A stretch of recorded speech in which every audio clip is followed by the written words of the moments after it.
kiranya waktu masih ada, kira waktunya masih ada, kita akan melakukan tanya jawab.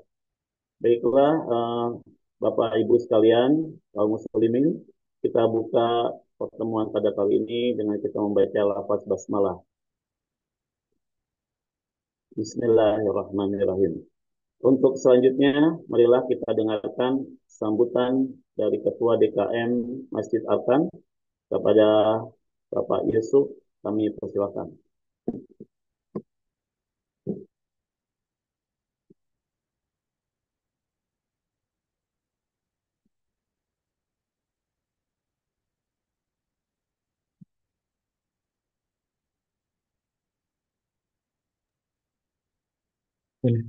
Assalamualaikum warahmatullahi wabarakatuh.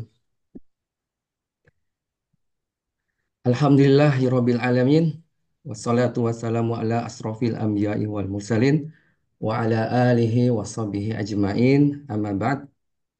Segala puji bagi Allah, Rabb semesta alam yang telah memberikan kita begitu banyak kenikmatan, di mana alhamdulillah kita bisa bertemu secara online untuk melaksanakan satu acara launching untuk launching mitra pengumpulan zakat Masjid Arkan dengan Las Yurbi, sekaligus kita akan mendengarkan pemaparan dari pakar fikih muamalah, yaitu Ustadz Ervandoni Hafizahullah Ta'ala.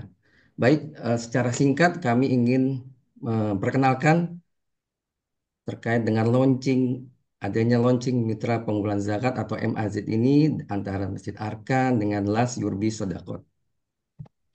Baik, secara singkat, Masjid Arkan ini dibangun di lahan komplek pendidikan Arkan Islamic School, yaitu ada di Kecamatan Mustika Jaya, Bekasi. Masjid Arkan juga menjadi bagian tak terpisahkan dari pendidikan di Arkan Islamic School itu sendiri. Di sini, di Masjid Arkan, siswa-siswi kita diajarkan untuk memahami dan mengamalkan ajaran Islam sejak dini, baik dalam hal ibadah, akhlak, maupun pengetahuan agama. Kemudian, sebagai masjid yang dibangun dengan tujuan mulia, Masjid Arkan bukan hanya sekedar tempat ibadah dan juga tarbiyah, tetapi Masjid Arkan merupakan pusat kegiatan sosial bagi seluruh stakeholder, baik itu warga sekolah maupun masyarakat sekitar yang ada di Mustika Jaya. Nah, kenapa sih ini kita ingin bermitra dengan Les Urbi ya? Pasti ada hal-hal yang penting untuk diketahui. Dan pada kesempatan yang berbahagia ini, izinkan kami mengumumkan sebuah langkah besar dalam upaya kami untuk mempermudah dan memperluas layanan pengumpulan zakat yang lebih terpercaya dan terorganisir. Dengan penuh rasa syukur kepada Allah Subhanahu wa taala, kami mengumumkan bahwa Masjid Arkan telah menjalin kemitraan dengan Lembaga Amil Zakat Yurbi Sedekot sebagai pengumpul zakat resmi.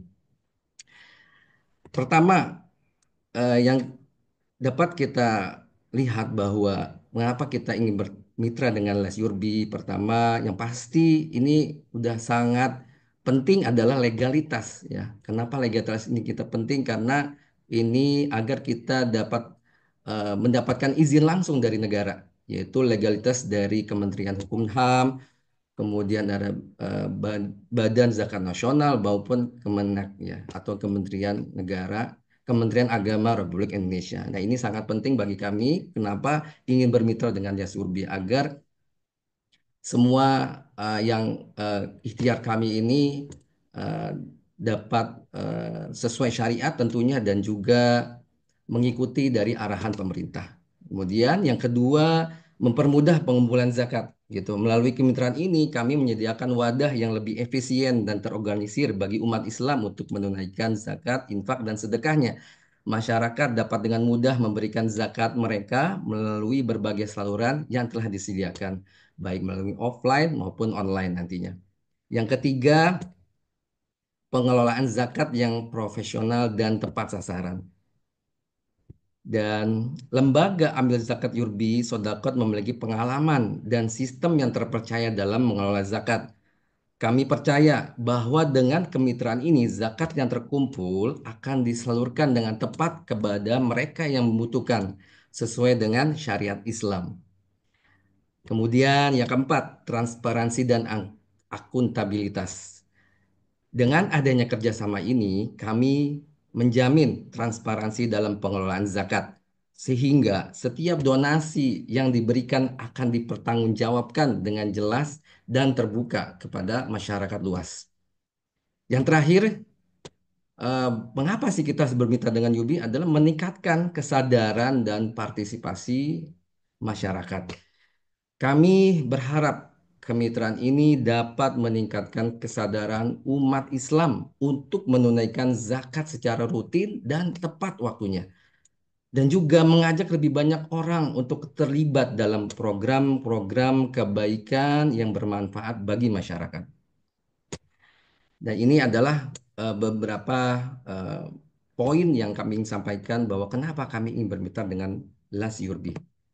Terakhir, sekali lagi bahwa dengan penuh syukur, Alhamdulillah, kami mengumumkan bahwa Masjid akan telah berjalan kerjasama dengan Yurbi Sodakot dan kemitraan ini bertujuan untuk mempermudah masyarakat dalam menunaikan zakat sekaligus memastikan bahwa zakat yang dikelola dapat tepat sasaran dan memberikan manfaat yang optimal bagi penerima zakat.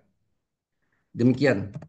Mungkin itu aja yang dapat kami sampaikan dari Masjid Arkan. Semoga apa yang ikhtiar kita, em, ya kita bisa bersama-sama memanfaatkan kemitraan ini untuk meningkatkan amal ibadah kita, khususnya adalah menunaikan zakat itu sendiri. Dengan zakat yang tepat dan efektif, kita dapat membantu mereka yang membutuhkan dan meningkatkan kesejahteraan umat Islam secara keseluruhan. Semoga kemitraan ini membawa berkah bagi kita semua dan mempermudah jalan kita untuk meraih kebaikan. Kami dari Masjid Arkan berdoa semoga Allah Subhanahu wa taala menerima setiap amal kebaikan kita dan memberikan keberkahan dalam setiap langkah kita. Amin ya rabbal alamin. Demikian atas penjelasan kami. Kurang lebihnya mohon maaf. Wabillahi taufik wal hidayah. Wassalamualaikum warahmatullahi wabarakatuh. Alhamdulillah, jazakallah Pak Yusuf atas pemaparannya. Kemudian semoga kemitraan Masjid Arkan dengan sebagai mitra pengumpul zakat dengan kerjasama dengan Yurbi, semoga perjalanannya dilancarkan dan bisa menjadi eh, kebaikan yang tersebar luas. Amin ya rabbal alamin. Selanjutnya, Bapak Ibu sekalian, mari kita akan mendengarkan sambutan langsung dari Yurbi untuk mensosialisasikan profil uh, Yurbi itu sendiri. Kepada kepada Yurbi dipersilakan. Baik, terima kasih. Bismillahirrahmanirrahim. Assalamualaikum warahmatullahi wabarakatuh. Assalamualaikum. Alhamdulillah, alhamdulillahirrahmanirrahim. Salatu wassalamu ala asrafil anbiya wal mursalin wa ala alihi wa sahbihi ajma'in. Pertama-tama marilah kita panjatkan puji syukur kehadirat Allah Subhanahu wa taala karena limpahan rahmatnya, kasih sayangnya. Kita alhamdulillah bisa bertemu, berkumpul di majelis yang insya Allah dirahmati oleh Allah Subhanahu wa taala. Ada launching dan juga kajian yang insya Allah akan dilaksanakan dalam beberapa menit ke depan. Salawat serta salam marilah kita aturkan kepada Nabi kita Muhammad Sallallahu Alaihi Wasallam, kepada keluarganya dan juga kepada umatnya yang istiqomah insya Allah hingga akhir zaman. Alhamdulillah di kesempatan yang singkat pagi hari ini izinkan saya untuk bisa memperdalam, mempertajam apa yang telah disampaikan oleh eh, Pak Yusuf selaku dari Ketua DKM Masjid Arkan yang juga selaku mitra dari pengumpul zakat Las Yurbi Sadaqat. Alhamdulillah tadi sudah disampaikan beberapa hal terkait dengan kemitraan antara lembaga amil zakat Jurbi Sadaqat dan juga dengan eh, Masjid Arkan dengan lembaga amil zakat Jurbi Sadaqat. Izinkan saya untuk bisa memperdalam hal-hal yang perlu disampaikan kepada para jamaah terkait dengan pengumpulan dan penerimaan dana zakat untuk bisa memfasilitasi Bapak Ibu sekalian dalam melaksanakan ibadah yang mulia ini, yaitu rukun Islam, yaitu zakat.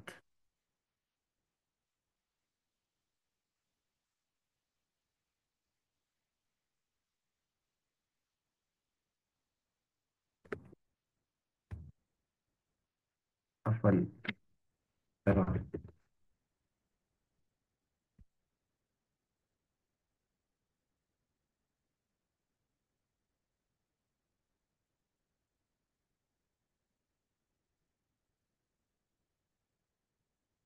Ya, sebagaimana tadi telah disampaikan oleh eh, Bapak Yusuf bahwa Alhamdulillah Arkan dan Masjid Arkan telah bekerja sama sebagai mitra pengumpul zakat dari Lembaga Amil Zakat Jurbi Sadaqat, sehingga per hari ini dalam launching ini kami sampaikan bahwa Masjid Arkan telah resmi menjadi bagian dari Lembaga Amil Zakat Jurbi Sadaqat untuk dapat menjadi mitra pengumpul sekaligus penyalur atas zakat Bapak Ibu sekalian. Maka Masjid Arkan telah memiliki payung hukum legal untuk bisa menjalankan baik itu pengumpulan maupun penyaluran pada bidang zakat, infak, dan sedekah di Indonesia secara legal. Maka inilah menjadi payung hukum, menjadi informasi yang tegas kepada Bapak dan Ibu sekalian untuk bisa menyalurkan dan menerima zakatnya melalui Masjid Arkan, di mana Masjid Arkan telah bekerja sama, telah menjadi bagian dari mitra pengumpul zakat untuk Yurbi Zakat, yang di mana Yurbi Zakat adalah lembaga yang didirikan oleh guru kita Ustadz Dr. Erwani Tarmizi LCM Hafizullah Ta'ala, yang didirikan sejak tahun 2018 untuk bisa membantu kaum muslimin ataupun masyarakat untuk bisa menyalurkan dana zakatnya secara tepat. Karena apa? Karena pada sesungguhnya ada kewajiban-kewajiban yang perlu ditunaikan kepada para muzaki atau orang-orang yang telah diwajibkan untuk berzakat, di antaranya adalah menghitung lalu hingga menyalurkan dengan tepat. Maka hal-hal tersebutlah yang menjadi landasan untuk kita bisa membantu kaum muslimin menghitung hingga menyalurkan dengan tepat. Ini adalah legalitas dari Lembaga Berzakat Jubli Sedekah, sehingga menjadi bagian dari legalitas untuk Masjid Arkan, di mana kami memiliki landasan hukum di Kementerian Hukum, Bastas RI dan Kementerian Agama dengan nomor-nomor dan nomor surat yang telah tertera, sehingga Bapak dan Ibu tidak perlu risau, tidak perlu ragu untuk insya Allah bisa menyalurkan zakat-zakatnya melalui Masjid Arkan. Sebagai pembina dan pengawas di antara Masjid Arkan dan juga Lembaga Yurbi Sadaqah, terdapat guru kita Ustadz Dr. Elwani Tarmizi LCM Hafizullah Ta'ala sebagai pendiri dan pembina. Juga sebagai pengawas terdapat Ustadz Suwidi MBA Hafizullah Ta'ala. Sebagai pengawas syariah terdapat Ketua Dewan Pengawas Syariah Ustadz Ervan Doni Tarmizi LCM MHI Hafizullah Ta'ala, yang sekaligus akan menjadi pembicara pemateri pada pagi hari ini. Juga kami memiliki anggota Dewan Pengawas Syariah, yaitu Ustadz Derma Permana LC Hafizullah Ta'ala. Insya Allah pada program-program yang akan berjalan, pada program-program sosial yang akan berjalan, dana-dana zakat Bapak dan Ibu sekalian akan disalurkan melalui 5 pilar program, yaitu sosial kemanusiaan, pendidikan, dakwah, kesehatan, dan pemberdayaan ekonomi. Maka ini akan menjadi dampak yang luas, menjadi manfaat yang begitu luas, dana-dana zakat yang Bapak Ibu titipkan melalui Masjid Arkan yang akan disebar kepada para mustahik yang memang mereka berhak secara syariat Islam dan juga regulasi pemerintah Indonesia. Dan kami juga membantu Bapak Ibu sekalian yang memiliki kebutuhan dan juga kebingungan terkait dengan urusan zakat. Insya Allah kita akan membuka konsultasi zakat dan muamalah secara gratis dari Bapak dan Ibu. Apabila ada kebutuhan, dapat mengontak Masjid Arkan untuk bisa dikonsultasikan terkait dengan kebutuhan atas zakatnya. Karena pada dasarnya kebutuhan zakat atau kewajiban zakat ini memiliki hal-hal yang esensial. Pertama yaitu kita bagaimana seorang muzaki bisa menghitung zakatnya dengan tepat. Ketika ada hal-hal yang tidak tepat, maka ini akan menjadi permasalahan. Lalu bagaimana bisa memverifikasi mustahik sehingga kita bisa menentukan apakah seseorang tersebut adalah fakir, miskin, ataupun 8 asnaf lainnya. Sehingga tidak ada kesalahan lagi bahwa menyalurkan eh, zakat kepada lembaga, eh, kepada pesantren yang belum tentu itu adalah asnaf yang tepat. Karena pada dasarnya asnaf adalah orang per orang, bukan lembaga atau yayasan yang mereka tidak memiliki hak untuk bisa disalurkan zakat. Maka kami dari Masjid Arkan juga akan membantu menghitung hingga menyalurkan sehingga Bapak dan Ibu lebih tenang dan selesai dalam penyaluran dan penerimaan dana zakatnya. Insya Allah Ta'ala. Dan informasi lebih lanjut, Bapak dan Ibu sekalian dapat menghubungi Masjid Arkan dan yang berlokasi di eh, Sekolah Arkan. Bapak dan Ibu dapat bertanya dan berkonsultasi dengan kebutuhan-kebutuhan yang ada terkait dengan zakatnya sehingga bisa terselesaikan permasalahan-permasalahan zakat Bapak dan Ibu sekalian. Mungkin sekian dari saya. Insya Allah kita akan memasuki kajian pada pagi hari ini. Saya ucapkan banyak-banyak terima kasih dan rasa syukur. Alhamdulillah telah launchingnya Mitra Pengumpul Zakat Masjid Arkan dengan Lembaga Amil Zakat Publik Sedekah. Sekali lagi kami sampaikan Bapak dan Ibu yang memiliki kebutuhan untuk konsultasi zakat ataupun hal-hal lain mengenai zakat dan muamalah dapat mengontak Masjid Arkan untuk dibantu kebutuhan tersebut. Akhirul kalam saya ucapkan jazakumullah khairan kasiran. Saya tutup. Wassalamualaikum warahmatullahi wabarakatuh. Waalaikumsalam Waalaikumsalam warahmatullahi warahmatullahi wabarakatuh. wabarakatuh. Alhamdulillah.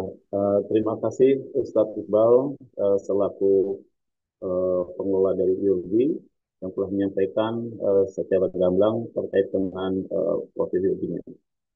Bapak Ibu sekalian, tibalah saatnya kita akan memulai kajian ilmiah, yaitu kita akan membahas tentang zakat dengan harapan kita dapat meningkatkan pemahaman dan kesadaran kita tentang pentingnya zakat dalam meningkatkan kualitas hidup dan memperkuat dakwah Islamiyah.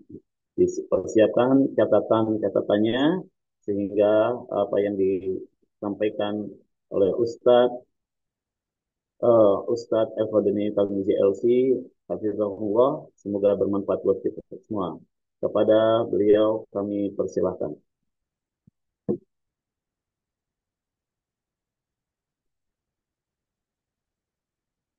Hmm.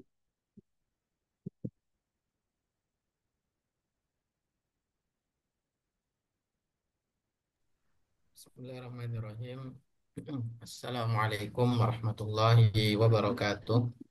Waalaikumsalam warahmatullahi Waalaikumsalam Assalamualaikum warahmatullahi warahmatullahi wabarakatuh. wabarakatuh. Alhamdulillahi rabbil alamin. Wassalatu wassalamu ala ashrafil mursalin. Sayyidina wa nabiyyina Muhammadin. Wa ala alihi wa ashabihi wa man tabi'ahum bi ihsanin ila yaumiddin wa ba'd. Yang saya hormati Ketua DKM Bapak Yusuf serta jajarannya, serta yang saya hormati Ketua Jurbi Sodakot, Pak Iqbal, serta jajarannya, serta yang saya cintai, Bapak-Bapak, Ibu-Ibu yang disayangi oleh Allah Subhanahu wa Ta'ala.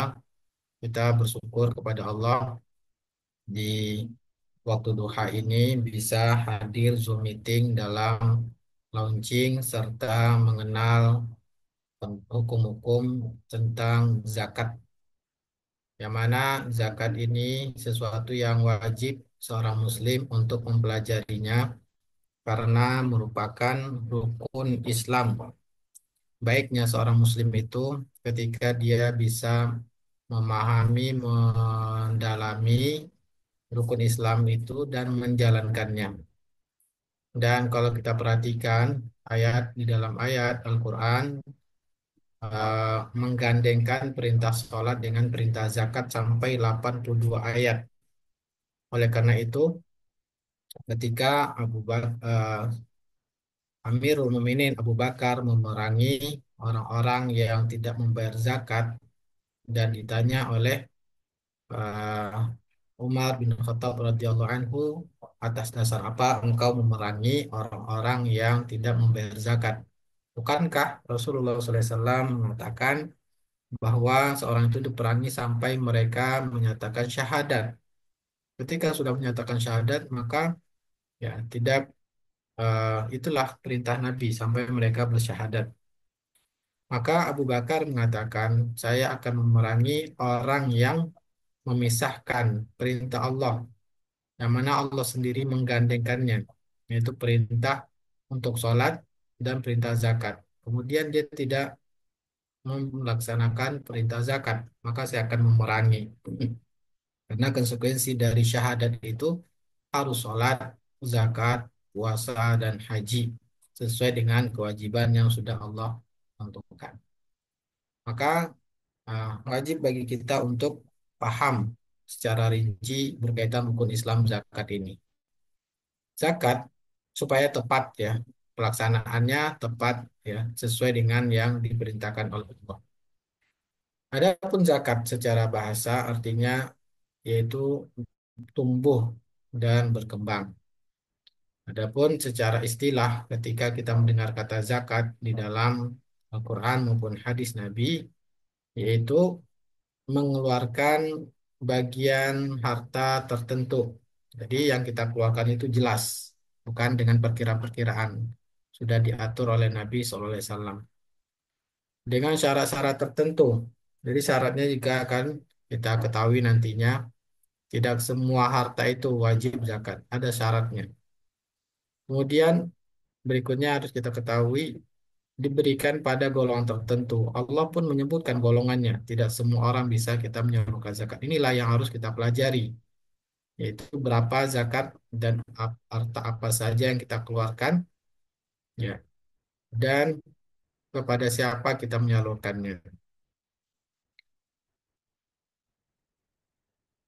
Yang jelas, zakat ini merupakan sesuatu yang wajib, ya, dan ketika sesuatu yang wajib Allah wajibkan pasti banyak manfaatnya bagi kita. Di antaranya Allah berfirman, yaitu eh, tutahhiruhum wa tuzakkihim biha, ya, bahwa membersihkan dari dosa. Kemudian juga di sini Nabi SAW bersabda, zakat memadamkan dosa sebagaimana air memadamkan api. Kemudian sebagaimana manusia itu memiliki sifat pelit, Allah ciptakan wa kanal insanu qatura, dan manusia memiliki sifat kikir sehingga menjadi eh, suatu kewajiban kita untuk bersihkan sifat pelit tersebut. Makanya Allah mewajibkan zakat ketika sudah mencapai harta tertentu, maka Allah ingin kita bersih dari sifat kikir dengan wajibnya mengeluarkan zakat. Kemudian Allah mewajibkan itu berdasarkan firman-Nya dalam surat At-Taubah. Allah berfirman, "Khuz min amwalihim shadaqatan tutahhiruhum wa tuzakkihim biha." Ambillah wahai Muhammad harta, ya, mereka sebagai sedekah, dan ambil ini menunjukkan bahwa sedekahnya wajib. Maka para ulama mengatakan ini adalah zakat. Tutahhirum wa tuzakkihim biha, sebagai mensucikan dan membersihkan diri mereka. Nah, perintah mengambil ini, para ulama menjelaskan bahwa yang ambil itu adalah pemimpin. Karena zakat ini hikmahnya disalurkan kepada hak orang fakir miskin. Yang mana orang miskin tidak bisa mengambil hak mereka langsung dari orang kaya. Maka Allah perintahkan kepada pemimpin untuk mengambil hak fakir miskin ini. Sehingga ketika orang kaya itu sudah diambil zakatnya, gugur kewajiban zakatnya. Ya. Nah, inilah pentingnya bahwa, ya, DKM masjid harus memiliki izin, yang mana pemerintah kita sudah mengatur izin pengumpulan zakat diberikan kepada Basnas dan Kemenak, sehingga yang boleh menarik zakat dan sah zakatnya ditunaikan ketika sudah ya mendapatkan izin dari pemimpin. Sehingga bapak-bapak, ibu-ibu ketika sudah mengeluarkan zakat kepada Masjid Arkan yang sudah mendapatkan izin resmi sekarang ini, launching ini, berarti gugur kewajiban bapak-bapak, ibu-ibu. Tetapi kalau tidak sebagai amil, ya, karena ini Allah perintah kepada Nabi Muhammad sebagai pemimpin, ya, maka seandainya tidak dapat izin dari pemimpin kita, DKM masjid misalkan, maka bapak-bapak, ibu-ibu menyalurkan zakat itu belum sah zakatnya, belum tersalurkan. Ya, apalagi kalau seandainya DKM itu menunda menyalurkannya pada fakir miskin, maka DKM-nya berdosa, bapak-bapak, ibu-ibu juga berdosa karena menunda menyalurkan zakat. Maka pentingnya yang mengumpulkan zakat itu supaya gugur langsung kewajiban orang yang muzaki biasa, ya, maka mesti mendapatkan izin sebagai amil.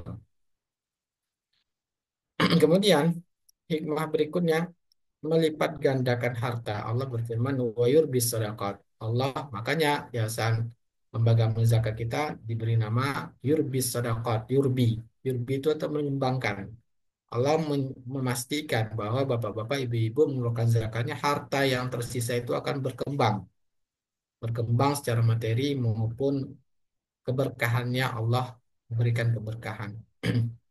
Dan banyak dalil-dalil yang menjelaskan bahwa Allah ya akan mengganti harta yang dibelanjakan karena Allah Subhanahu wa taala. Syaratnya karena Allah.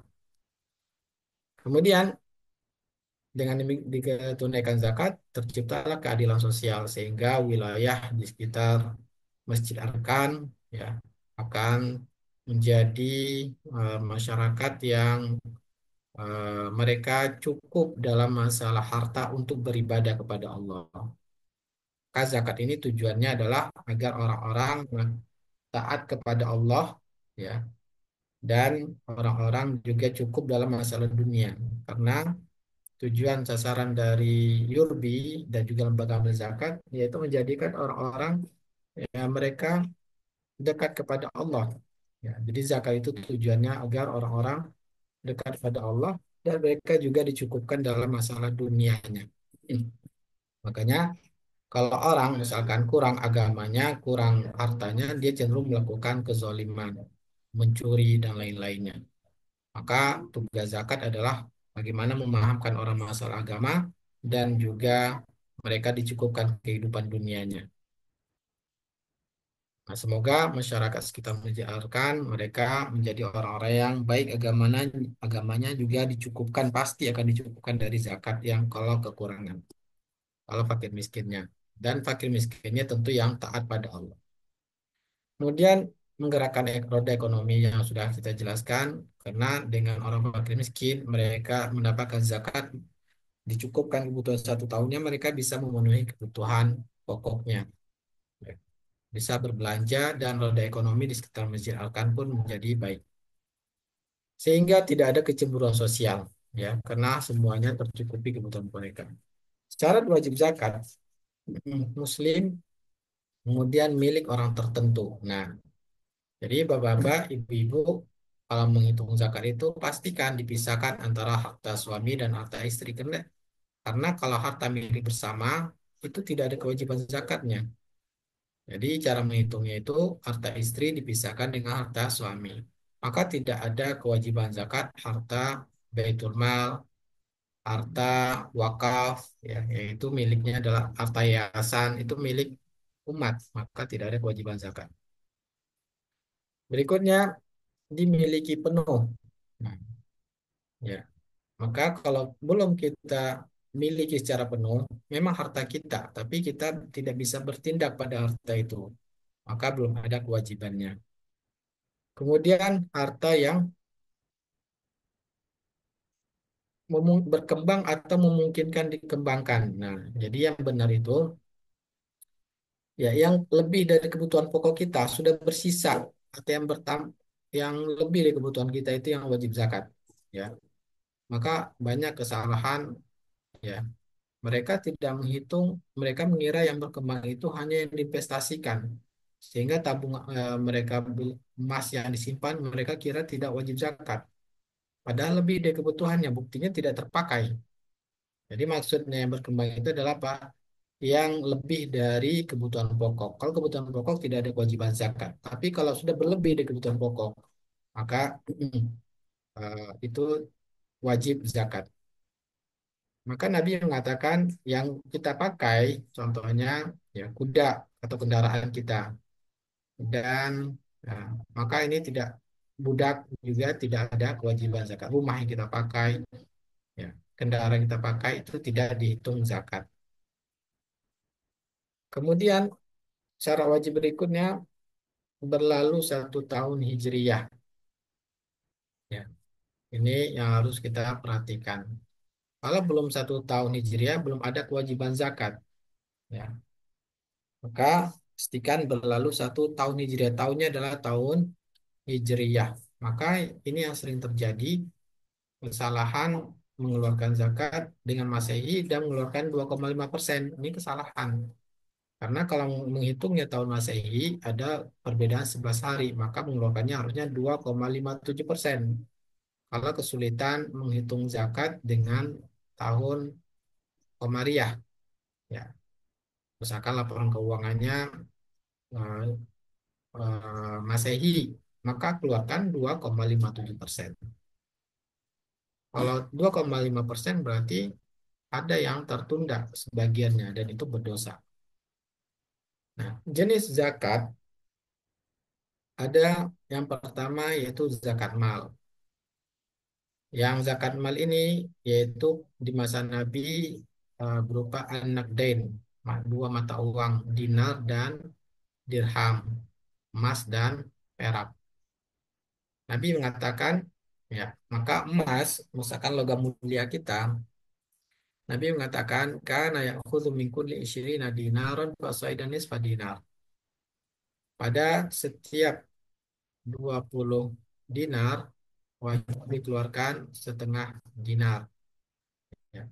Maka dinar itu 20 itu ya dikali dengan karena 1 dinar itu 4,25 gram dibuat ya resmi dinar seberat emas murni 4,25 gram. Maka 20 dinar sama dengan dikali 425 85 gram. Kalau kita sudah memiliki 85 gram emas, berarti emas itu sendiri sudah mencapai nisab, tahun berikutnya harus dikeluarkan 2,5%-nya. Kemudian kalau perak, perak kita memiliki perak ya. Maka eh, Nabi mengatakan pada setiap 200 dirham ya, maka wajib dikeluarkan seperempat puluhnya. 200 dirham yang mana perak itu terbuat dari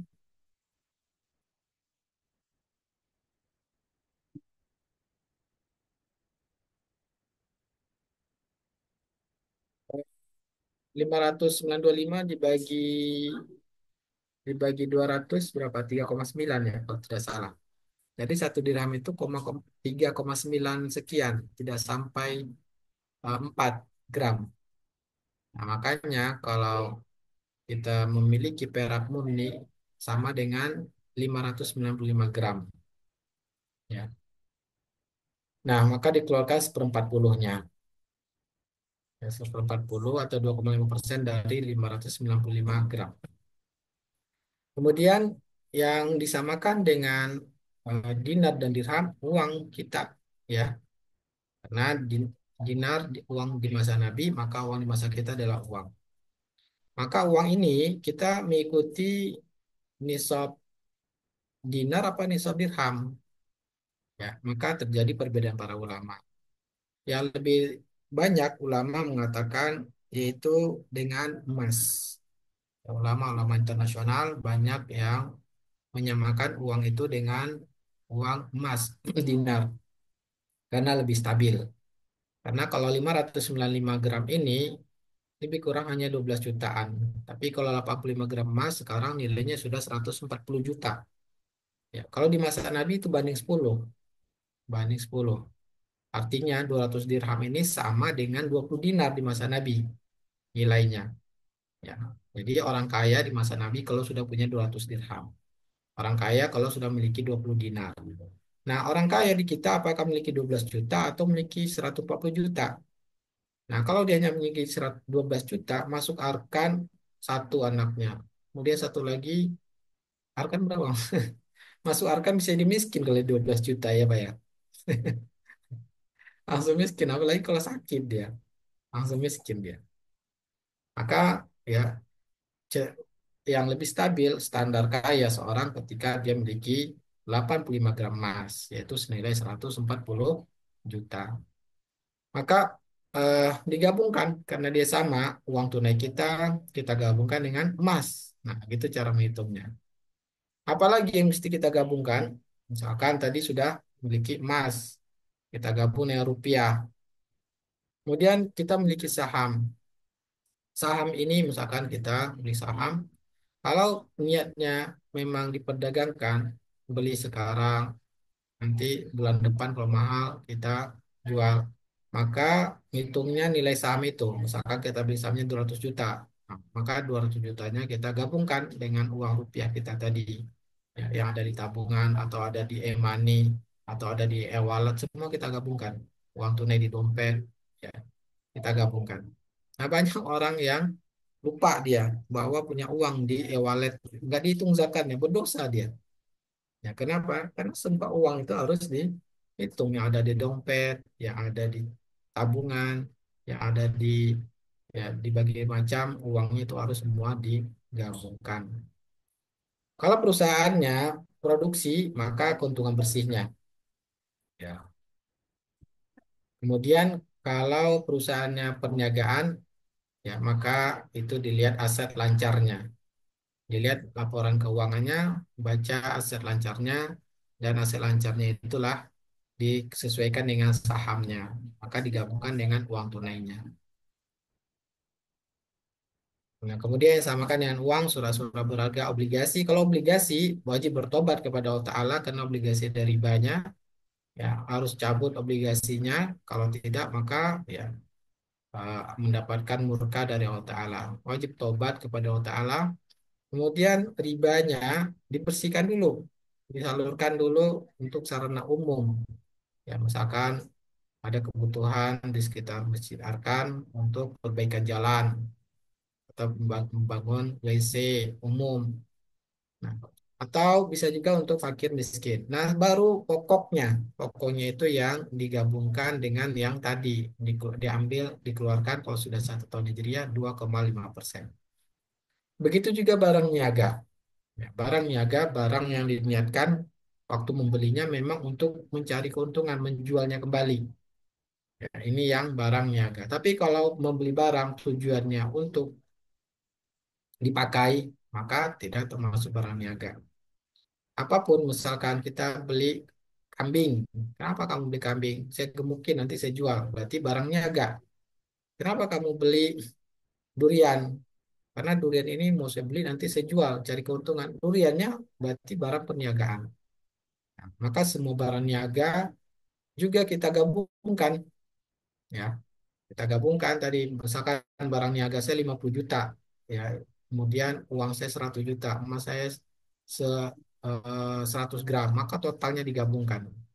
Ya, jangan dipisah-pisah karena dia sama. Nah, maka perniagaan ini cara menghitungnya adalah harga waktu barang itu wajib zakatnya. Misalkan hari ini wajib zakatnya, nilai barangnya hari ini berapa barangnya, bukan waktu beli, juga bukan harga jual. Jadi nilai barang itu, misalkan barang ini sekarang harganya sekian, walaupun waktu belinya lebih murah, tapi hari wajib zakat. Kemudian zakat binatang ternak, ya, yaitu memang niatnya untuk dikembangbiakan. Makanya zakat hewan ternak maka harus mencukupi jumlah yang ini. Ya, sudah dijelaskan oleh Nabi dengan rinci. Kemudian juga ini hewan ternak ini karena memang dikembangbiakan, kemudian dia yang diberi makan secara lepas, bukan dicarikan. Kalau dicarikan tidak ada kewajiban zakat.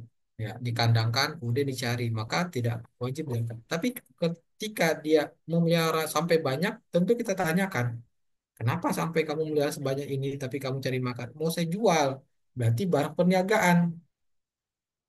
Hmm. Berarti dia barang niaga, dihitung zakat perniagaan. Kemudian biji-bijian, ya. Maka contoh biji-bijian ini maksudnya makanan pokok, beras, ya. Maka beras ini yang wajib nisab itu kalau sudah mencapai 60 sok. Ya. 60 sok itu lebih kurang 750 kilogram hasil panen padinya. 750 gram, maka dikeluarkan, yaitu dilihat dilihat apakah, ah, kalau pakai airnya, yang dilihat airnya. Kalau airnya pakai biaya pakai pompa cuma 5%. Tapi kalau ya airnya irigasi gratis dari hujan, maka 10%. Jadi yang lebih mulai dari 75 kilogram. Nah, kemudian yang zakat mal ini, nah ya, pastikan orang fakir miskin untuk disalurkan. Fakir miskin itu apa? Allah mengatakan surat Taubah 60 bahwa zakat nama sedekah lil fuqara wal masakin. Yang pertama kali kita perhatikan fakir miskin. Fakir orang yang tidak memiliki pendapatan atau punya pendapatan tapi masih di bawah setengah kebutuhannya. Kebutuhannya misalkan satu hari 50.000, sedangkan pendapatannya hanya 10.000 sehari, berarti dia fakir. Atau kebutuhannya 100.000, pendapatannya hanya 30.000 per hari, berarti dia fakir. Sedangkan miskin, orang yang masih kurang kebutuhan hariannya ya dari pendapatannya, tapi sudah lebih setengah. Contoh, kebutuhannya 80.000 sehari, ya, dan pendapatannya 70.000 misalkan, masih kurang 10.000, berarti orang yang miskin. Maka kita hariannya itu dikalikan 365 hari seandainya ya, kalau setahun misalkan. Contoh. Maka ya misalkan ukurannya per hari 10.000 dikali selama setahun, maka itu haknya. Ya, lebih dari itu maka tidak sah. Kemudian fakir miskin ini yang perlu kita perhatikan, yaitu tujuannya supaya mereka bisa memenuhi kebutuhan pokoknya beribadah kepada Allah. Ya, tujuannya supaya mereka bisa baik beribadah kepada Allah. Maka pastikan dulu fakir miskin dia sholat atau tidak. Kalau nggak sholat, ya maka perintahkan dulu sholat. Mau nggak sholat, baru dikasih zakat. Karena tujuan zakat adalah supaya orang bisa beribadah dengan baik kepada Allah. Tapi kalau dia miskin, nggak sholat, merokok, nah ini enggak. Ya, mereka berarti karena Nabi perintahkan tuh khuzu min aghniyaihim wa turaddu li fuqaraihim, diambil dari orang kaya yang muslim diberikan juga kepada orang miskin yang muslim. Yang muslim itu menjalankan rukun Islam, sholat, puasa, tidak bermaksiat kepada Allah. Maka diperintahkan dulu mereka untuk taat pada Allah, baru disalurkan zakatnya. Karena yang jadi masalah banyak fakir miskin mereka yang tidak sholat, merokok, melakukan riba. Maka ini disuruh dulu mereka menghindari maksiat pada Allah, baru dibayarkan zakat pada mereka. Amil. Nah, amil yang tadi sudah kita jelaskan secara singkat, haknya itu gaji yang standar, yang layak.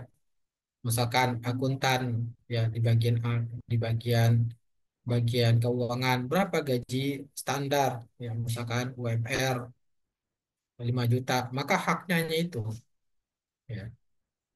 Atau sebagai manajer, berapa hak manajer biasanya yang layaknya, itu haknya. Walau amil ini boleh orang kaya, karena Umar bin Khattab, Utsman bin Affan, mereka sahabat-sahabat orang kaya. Mereka diperintahkan Nabi dan mereka juga dikasih oleh Nabi sebagai amil.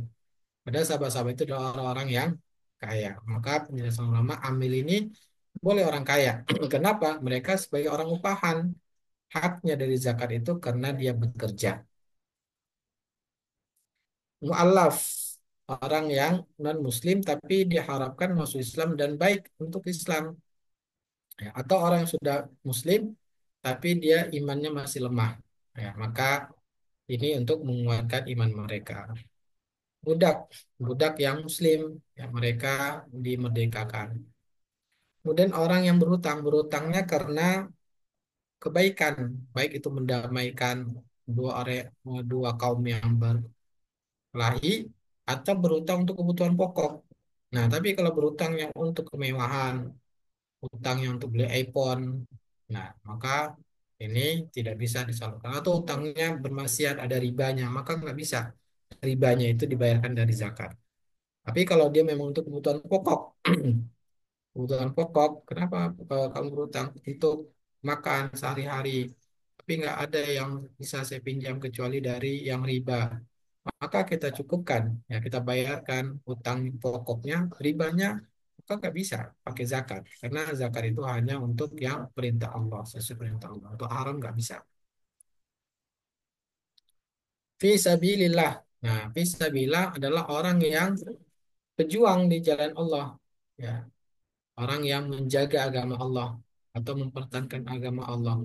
Atau bisa juga fisabilillah itu ya di masa Nabi berperang, di masa kita sekarang ini ada orang-orang yang menghafal Quran, menghafal hadis atau mengajarkan agama, mereka nggak dapat gaji, ya. Mereka bisa, ya. Mereka ya untuk berdakwah itu dicukupkan ya dengan zakat. Jadi misalkan berjuang di jalan Allah tapi memang belum digaji oleh pemerintah, bisa kebutuhan-kebutuhannya dicukupkan dari zakat. Tapi kalau sudah digaji ya dan sudah mencukupi, maka tidak bisa. Tapi kalau dia ngajar masih miskin, bisa sebagai fakir miskin. Misalkan ngajar agama ya, tapi sudah digaji, gajinya memang belum cukupi. Sebagai fisabilillah berarti belum cukup, nggak bisa karena sudah digaji sebagai mengajar. Maka diberikan kalau masih kurang sebagai fakir miskin. Ini fisabilillah. Jadi bukan diberikan untuk bangun masjid. Nah, maka ini atau untuk bangun jalan atau bangun jembatan ini tidak dibolehkan karena percuma Allah tujuannya merinci ini supaya betul-betul hanya golongan delapan ini. Ya, yang terakhir yang delapan Ibnu Sabil, orang yang melakukan perjalanan dan perjalanannya dalam ketaatan kehabisan biaya. Dan walaupun mereka orang kaya, mereka berhak mendapatkan ongkos sampai pulang ke tempatnya, walaupun di kampungnya di orang kaya. Boleh, ya, tapi kehabisan biaya. Nah, berikutnya zakat fitrah. Zakat fitrah yaitu wajibnya muslim, kemudian sudah mencapai nisab, yaitu berapa seorang wajib ketika dia sudah ya memiliki di waktu wajib zakat fitrah ini. Misalkan waktu wajibnya tenggelamnya matahari di hari terakhir bulan Ramadan. Nah, dia memiliki makanan yang sudah cukup untuk kebutuhan besoknya. Misalkan satu keluarga kebutuhan besoknya beras itu hanya 1 kilo, sedangkan hari itu dia memiliki beras 5 kilo, maka wajib dia mengeluarkan zakat fitrah. Ya. Baik beras maupun uangnya lebih. Ya. Kemudian siapa yang harus mengeluarkan? Setiap muslim, laki-laki, perempuan, anak kecil, orang dewasa, orang tua, gila, berakal, semuanya wajib asalkan dia muslim. Kalau orang gila siapa yang wajib? Itu orang yang menafkahinya. Anak kecil siapa yang wajib? Orang yang menafkahinya kalau tidak punya harta. Tapi kalau wanita, istri, anak punya harta sendiri, lebih baik mereka mengeluarkan sendiri. Itu yang lebih utama. Ya, karena kewajiban atas setiap badan muslim. Kalau muslim itu memiliki harta sendiri, maka lebih utama dia mengeluarkan sendiri. Kalau tetap dibayarkan oleh suaminya, maka boleh, tapi yang lebih utama mengeluarkan sendiri. Waktu wajibnya Rasulullah SAW mengatakan karena ya eh, min Ramadan, min fitri Ramadan, karena berbuka dari bulan puasa. Karena zakat fitri ini artinya zakat karena berbuka. Setelah selesai kita puasa di bulan Ramadan, begitu tenggelam matahari berarti sudah selesai. Maka ketika itu waktu wajibnya. Waktu utamanya kapan? Nabi mengatakan tuad ada qabla an nas ila ila salah. Sebelum orang-orang pergi untuk sholat Idul Fitri. Nah, itu waktu utamanya. Tapi akhir akhir waktunya yaitu apa? Kalau sudah khutbah, maka sudah tidak ada lagi zakat fitrah. Maka dia hanya menjadi sedekah biasa. Kalau ada unsur kelalaian dia berdosa. Tapi kalau lupa segera tunaikan. Kemudian ke siapa kita keluarkan? Kita keluarkan adalah orang yang terdekat, ya. Maka yang terdekat itu ya dalam radius 80 kilometer dari sekitar kita. Itu yang kita utamakan. Ya, itu ya karena tadi Nabi mengatakan diambil dari orang kaya mereka diberikan pada fakir miskin mereka, orang terdekat disalurkan. Masjid Arkan maka radius 80 kilometer dari dalam radius Masjid Arkan. Kalau sudah keluar berarti itu sudah sapar, sudah jauh. Maka dahulukan dulu orang yang di sekitar Masjid Arkan diberikan fakir miskin mereka. Nah, dibolehkan keluar kalau memang ada kemaslahatan. Contohnya, kita menyalurkan ke seberang Pulau Sumatera. Kenapa? Karena saudara saya nggak ada yang perhatikan miskin mereka sana. Itu baru dibolehkan. Ukurannya berapa? Yaitu satu sok. Satu sok itu mulai dari 2,5 kilo sampai 3 kilogram. Ya, karena sok itu takaran. Maka eh, tentu takaran ketika tergantung. Jadi konversi pada volume dikonversikan volume dikonversi pada berat pasti akan berbeda. Maka para ulama kita berbeda mulai dari 2,5 kilo sampai 3 kilo. Hukum zakat fitrah ganti dengan uang. Terjadi perbedaan para ulama. Ya. Imam Abu Hanifah mengatakan boleh dengan nilai. Dengan nilai itu misalkan eh, karena Nabi mengatakan bahwa zakat itu sok min syair, tamar, akid, atau zabib. Ya, jadi Nabi diriwayatkan dari Nabi sahabat Abu Sa'id Al-Khudri, kami mengeluarkan zakat yaitu gandum, kurma, susu kering, kismis. Nah, misalkan kita ingin mengeluarkan beras, berapa 3 kilo misalkan kita keluarkan berapa nilai 3 kilo, misalkan nilainya 60.000, kita keluarkan 60.000. Menurut Imam Abu Hanifah ini boleh karena ada kebutuhan.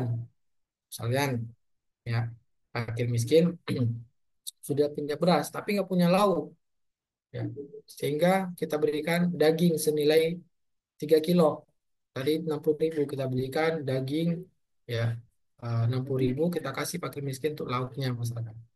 Ini menurut Imam Abu Hanifah dibolehkan, tapi jumhur ulama mengatakan tidak sah karena jelas dalam hadis Nabi mengatakan sok min to'amin, satu sok gandum dan kurma. Jelas-jelas Nabi dan para sahabat juga mengeluarkan makanan pokok. Adapun uang, ya, itu sudah ada zakat mal. Juga di masa Nabi sudah ada dinar, tapi tidak ada yang mereka mengeluarkan berupa dinar dan dirham zakat fitri. Mereka mengeluarkan semuanya dalam makanan pokok. Maka oleh karena itu jumhur mengatakan tidak sah. Ya, maka mazhab Syafi'i, Maliki, Hambali mengatakan tidak sah kalau dengan nilai. Yang satu hanya makanan pokok sebagaimana tuntunan Nabi Shallallahu Alaihi Wasallam. Maka kita keluarkannya adalah makanan pokok itu beras. Yang berhak menerima zakat. Nah, eh, mazhab Syafi'i dan Hambali mengatakan sesuai dengan tadi asnaf 8. Fakir, miskin, amil, ghorimin, mu'allaf, musabil, fisabilillah. Ini bisa menerima zakat fitrah. ya mazhab Syafi'i dan Hambali. Kemudian Maliki dan Maliki mengatakan hanya fakir miskin karena hadis-hadis tentang zakat fitri yaitu Nabi mengatakan untuk matulil masakin makan apa ke orang miskin, maka hanya zakat fitrah itu orang miskin dan fakir, ya maka tidak bisa asal delapan. Walau ta'alam, ya eh, kalaupun kita berikan dalam mazhab Syafi'i, ya dibolehkan asal delapan, tapi tetap utamakan fakir miskin dalam zakat fitri ini kita salurkan karena juga hikmahnya Nabi mengatakan bahwa eh, zakat fitri itu untuk membersihkan orang puasa dari dosa-dosa puasanya. Tuhmatun lil misakin wa tuhratun lis-shaim, untuk bersihkan orang puasa dan makanan untuk orang miskin di hari Lebaran. Maka Allah Ta'ala, ya maka utamakan zakat fitrah ini untuk fakir miskin kalau mengambil mazhab Syafi'iyah. Ya, baru kalau sudah terpenuhi fakir miskin baru salurkan pada yang lainnya. Nah, inilah kira-kira materi yang harus kita ketahui. Ya, sisa waktu kita lanjut dengan diskusi dan tanya jawab. Baik, Silakan, saya kembali kepada MC. Allah- Alhamdulillah, jazakallah Ustaz. Ya, Alhamdulillah Ustaz, di sini sudah masuk tiga pertanyaan Ustaz ya. Yang pertama dari Bapak Saiful Rahman dari Bekasi. Beliau menanyakan, Bismillah, Pak Ustaz, jika saya punya uang dan emas, untuk mengkonversikan emas menjadi uang, pakai harga beli atau harga jual? Saya mengeluarkan zakat mal dengan uang. Jazakallah. Silakan Ustaz. Kalau emasnya logam mulia, berarti mengeluarkan, ya, karena zakat itu dikeluarkan sejenis hartanya. Kalau hartanya adalah emas, maka keluarkan emasnya. Cuman Ustadz, emas saya itu nggak ada yang 2,5, misalkan ya, emasnya yang dimiliki 85 gram emas. Berarti kalau 2,5% berapa itu? Mas Iqbal. Anggap misalkan 2 gram. Nggak ada emas 2 gram, Ustaz. Nggak bisa saya mencairnya. Nah, maka kita harus beli emas, ya, beli emas. Nah, maka beli emas itu tentu harganya mana kita? Harga beli tentunya. Nah, dibolehkan, ya, untuk mengeluarkannya itu konversi aja dengan uang. Harga beli tentunya. Begitu. Jazakallah Ustaz. Semoga yang bertanya bisa memahami, begitu juga kita semua.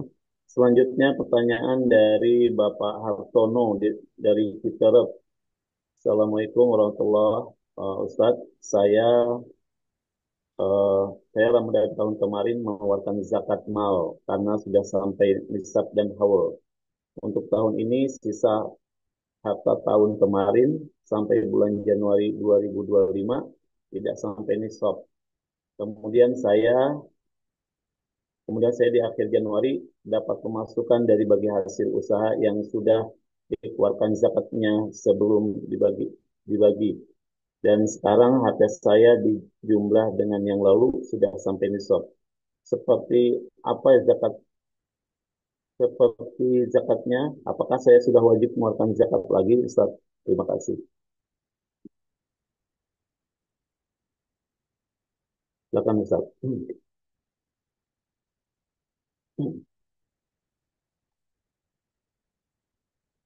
Ya kedengaran Ustaz, ke-mute.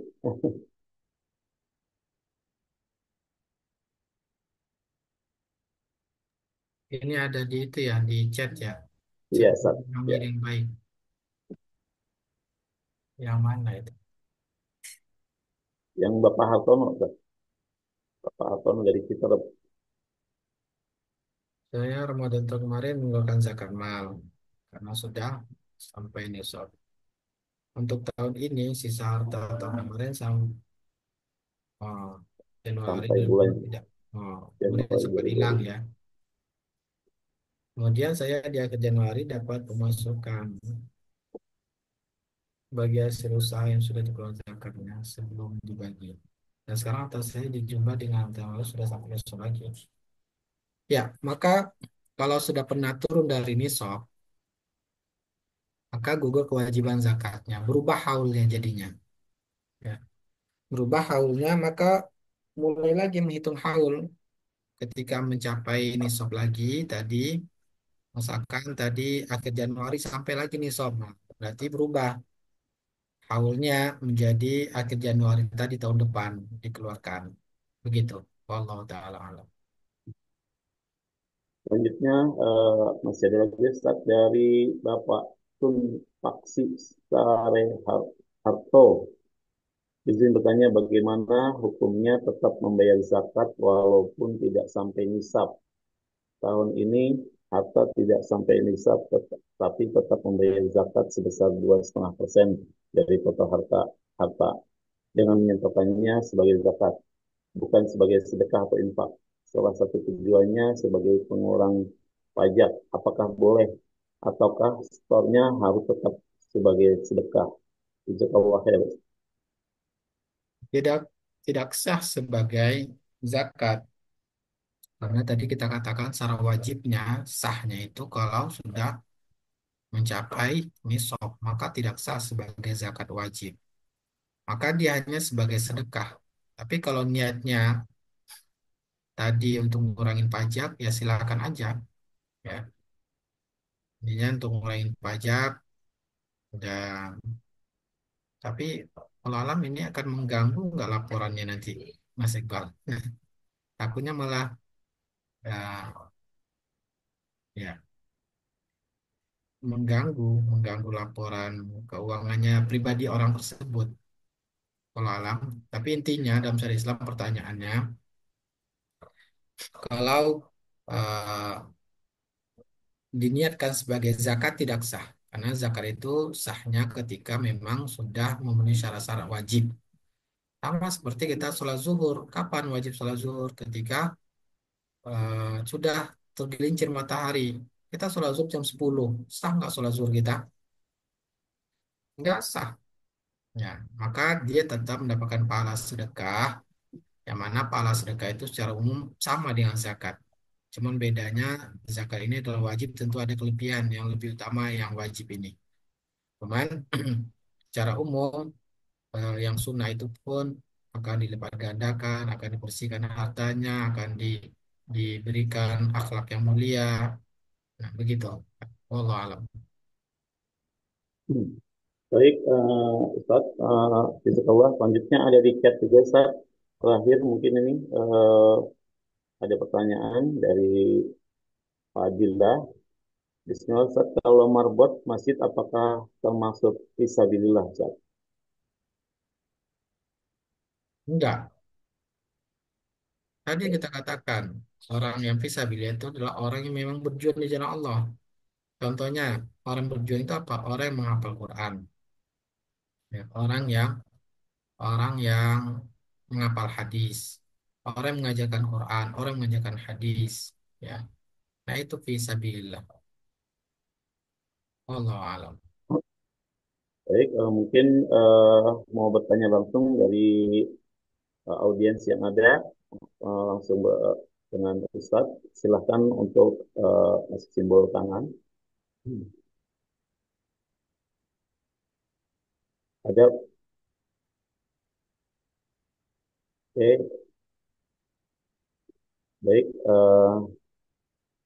Mungkin cukup Ustadz pada kesempatan untuk tanya jawab hari ini. Assalamualaikum. Oh, salam, silakan. Oh, Iya, satu ya, Pak Yusuf, silakan. iya nih sebelumnya jazakallah khairan Kak Doni atas waktu yang telah diluangkan pada kami. Ini berkaitan dengan pertanyaan teman-teman kami di para guru karyawan kami gimana. Jadi kalau kami kan memang guru-guru ini sudah mendapat gaji bulanan gitu. Namun mungkin gajinya ini tidak sampai UMR gitu, Ustaz. Namun setelah dihitung kebutuhan satu bulan tuh eh, ya tidak tercukupi, ada yang tercukupi juga gitu. Nah, tapi yang dari pertanyaan ini memang kategori fakir miskin ini Ustaz, gitu kan. Di mana miskinnya ini dia bisa digolongkan dari kebutuhannya per bulannya kan gitu Ustaz ya kalau tadi nggak salah seperti itu. Dan itu memang apakah ketika dia telah mendapatkan gaji ini dan memang ternyata dalam kebutuhannya itu lebih gitu. Nah, tapi kebutuhan ini pun relatif gitu, Ustaz. Artinya, adakah standar yang paling tepat gitu mengatakan bahwa ya ini udah kebutuhannya gitu dari masing-masing gitu kan. Terutama ini para pegawai yang seperti itu. Mungkin, kurang lebih seperti itu, Ustaz. Mungkin bisa dapatkan arahannya. Jazakallah khair. Pertanyaannya standar kebutuhan, mas Iya, pertanyaannya. kurang lebih seperti itu, Ustaz. Dari setiap eh, yang sudah mendapatkan gaji terutama kan gitu. Maka fakir miskin itu menentukan standarnya adalah standar kebutuhan pokok, makan, minum, ya. Jadi makan itu juga yang makan yang biasa. Makan itu pun ada yang misalkan apakah pokok makan di misalkan apa ya makan all you can eat misalkan atau di mall apakah itu kebutuhan pokok? Enggak. Kebutuhan pokok itu standarnya yang masak sehari itu biasanya berapa? Rata-rata mungkin ya 70.000 udah cukup satu hari untuk masak 3 kali sehari. Nah, yang jadi masalah gaya hidup. Sekali makan di mall habis enam ratus Iya, ribu. iya, Kalau itu kan kebutuhan.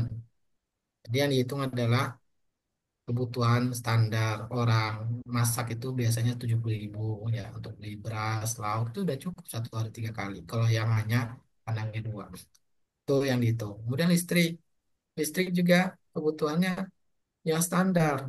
Standar itu yang biasanya kalau untuk lampu penerangan, kemudian untuk mesin air. Nah itu biasanya cuma 300.000. Tapi kalau dia ada AC, kulkas, mesin cuci, nah itu listriknya nggak standar lagi itu, nggak dihitung lagi, nggak kebutuhan lagi itu.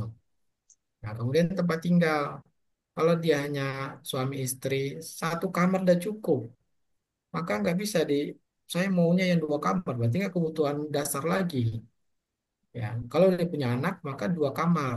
Nah itu yang standar kebutuhan tempat tinggal. Pakaian, pakaian saya maunya mereknya yang harga 3 juta. Nah, itu enggak bukan begitu. Nah, cari yang berapa biasanya. Anggaplah orang ya sekali setahun beli pakaian. Nah, itu cukup kan? Cukup satu atau dua pakaian udah cukup. Nah, itu yang kebutuhan dasar. Sekolah yang standar. Arkan bisa jadi tidak standar.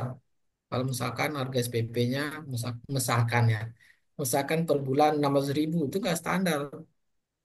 Ditanyakan dulu kenapa nggak masukkan di negeri sudah gratis. Ini begini-begini. Nah dilihat, nah di sana ada kebijakan-kebijakan. Karena para ulama katakan itu kebutuhan pokok minimal. Kalau dia masih bisa tercukupi dengan SD yang gratis, ya SMP gratis, maka dilihat dulu dia maksakan. Maka kalau maksain nggak berarti kekurangannya bukan fakir miskin karena dia tidak bijak dalam belanja mengeluarkan uang. Nah, itu tidak bisa diberikan dari zakat. Anaknya mau sekolah elit, tapi pendapatannya sulit. Nah, ini maka nggak bisa dibayarkan dari zakat. Salah sendiri, ya. Nah, itu maksud saya. Kira-kira begitu, Pak Yusuf. Baik, Ustaz. Jazakallah khair. baik. Ya, silakan ada lagi, mungkin ada 2 pertanyaan lagi, Ustaz. Assalamualaikum. Waalaikumsalam. Waalaikumsalam. Silakan Ibu. Eh, Siapa Ibu? Iya, maaf, tadi saya udah tulis di chat ya, apa bisa dibacakan saja yang terakhir ya Oh, yang terakhir pertanyaannya. ada ya. Iya, terima kasih. Sebentar. Oh iya. Baik.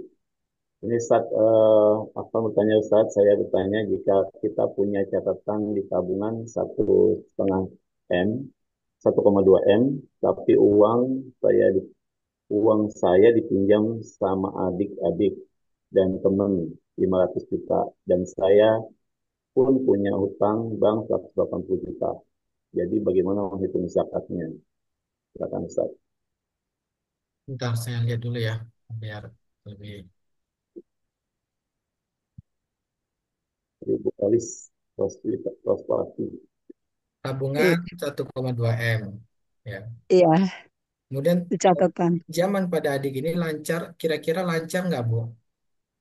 Justru itu yang 500 itu mandat semua gitu kan, adik, teman gitu, karena udah bertahun-tahun. Ya kita Berarti pikir nggak lancar. iya. Baik. Kemudian utang di bank 180 juta ini jatuh temponya gimana ya, Bu? Bulanan atau gimana? Bulanan sih Ustaz, itu kan saya ada usaha kecil jadi dapat dari UKM gitu ya, pinjaman ringan dari Per bulannya UKM jatuh gitu. temponya, bulanannya berapa, Ibu? Ada 9 juta itu satu Berarti bulannya. ya, maka cara mengeluarkan zakatnya yang 500 juta ini juga sudah wajib zakat, tapi belum dikeluarkan karena belum dimiliki sempurna. Maka Oh, hanya menghitungnya dari 1,2 M ini. Ya. Kemudian utang ini yang mengurangi zakat utang yang sudah jatuh tempo. Ya. Nah, sudah hmm, jatuh tempo, maka misalkan bulan ini Bu belum bayar, ya ya, 9 juta kurangi dulu 9 juta karena sudah jatuh tempo 9 juta. Yang belum jatuh tempo itu nggak ngurangin zakat karena belum ada kewajiban. Nah, jadi hmm, dari 1,2 M ini kurangi 9 juta kalau sudah ada jatuh tempo, maka mhm, dikurangi dulu. Nah, kemudian dikali 2,5% sebagai zakatnya. Yang 500 juta ini kapan? Ketika sudah diterima, misalkan ada yang bayar, misalkan 50 juta dibayar, maka langsung keluarkan zakatnya 2,5% karena dia zakatnya ketika diterima. hmm. Berarti saya yang 500 juta yang dipinjam sama adik-adik sama saudara itu belum dikeluarkan zakatnya. Belum, nanti kalau sudah Belum. diterima baru Ya. keluarkan zakatnya 2,5%. Oh, oh, berarti saya harus ngeluarin zakat dari yang 700 lah gitu saja.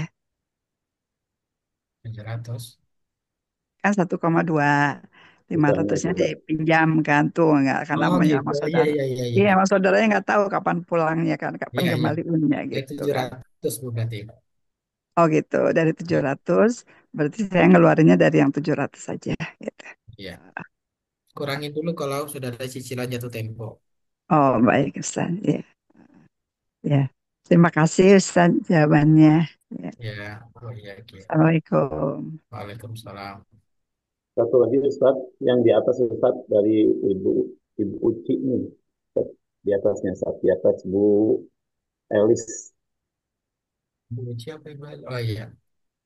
Bagaimana hukumnya jika anak yatim yang sehari-harinya masih tercukupi?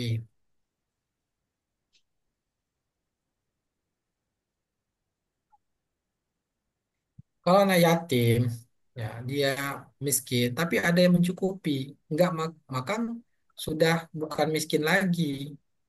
Ya, orang miskin itu yang memang baik dia tidak memiliki uang untuk mencukupi kebutuhannya, atau dia juga tidak dibantu sama orang. Tapi kalau sudah ada orang yang mencukupi, enggak miskin lagi statusnya, sudah cukup berarti sudah kaya. Nah, ini yang perlu kita perhatikan. Kita lihat nyalurin zakat ke panti asuhan, tapi tidak menanyakan sudah tercukupi kebutuhan mereka belum. Kalau sudah cukupi, nggak bisa lagi zakat.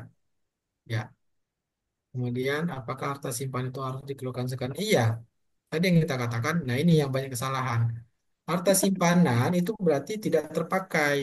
Itu bisa dikembangkan, maka wajib dikeluarkan zakatnya.